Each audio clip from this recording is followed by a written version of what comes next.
President Trump might actually put an end to controversial government spying program that both Republicans and Democrats are trying to renew.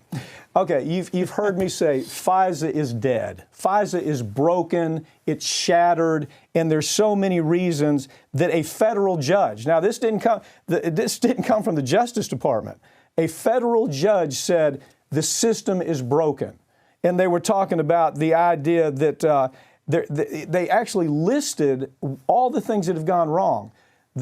Get it quick. Don't actually do your investigation. Get it quick. Lack of candor, political motivation was high in that list. Take it from there. Well, what we're seeing right now is you've got Republicans in the House and Senate, and Democrats, that are both saying we need to extend these powers that expired actually on Sunday. They haven't finished the bill in the Senate yet. But they want this spying power. They want the FISA still there for them, which was expanded greatly under the Patriot Act and the post-9/11 surveillance state. But even Trump now is looking at this and saying, listen, I feel like I was wrongly surveilled, and so I don't know that I'm going to do this. And so his reasoning may be off on it.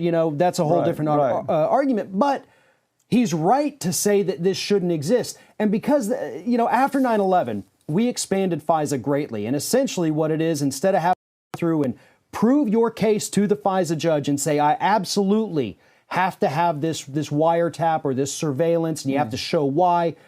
After 9/11, it became, I think this guy might be doing something bad. Can you just sign off on this? ACLU is all over this. Yeah. They hate it. They've hated it forever. People who understand it should hate it. There are 11 federal judges that are picked by the Supreme Court. They say, you're the FISA judges. Now, here's what's happening. This is according to, basically the ACLU argument. There's no self-policing at all. There's nobody looking over what is this FBI organization doing to get the warrant. There's a huge lack of accuracy in the information that they're putting in front of these judges. There's no candor. Words this is the list. There is a political element to it, where each party is using the FISA courts to go after the other party in some form or fashion. Now that's where Trump lands, and I agree with you. His reasoning is, look, it's all about me. I didn't like the way they treated me, but the truth is, this is a broken system. Yeah. It's a broken system, and to have 11 judges that rely on the feds to tell them the truth. We found out in the Carter Page, they were making stuff up. The Carter Page case is a great example, isn't it? Well, it is. And another problem that we have with the FISA courts today, again, post 9/11, was that they had actually allowed for a time you could go out there and start your surveillance without a FISA order. And after that, you had about 72 hours to go ahead and tell us why you were going to do this. But you could do it without authorization.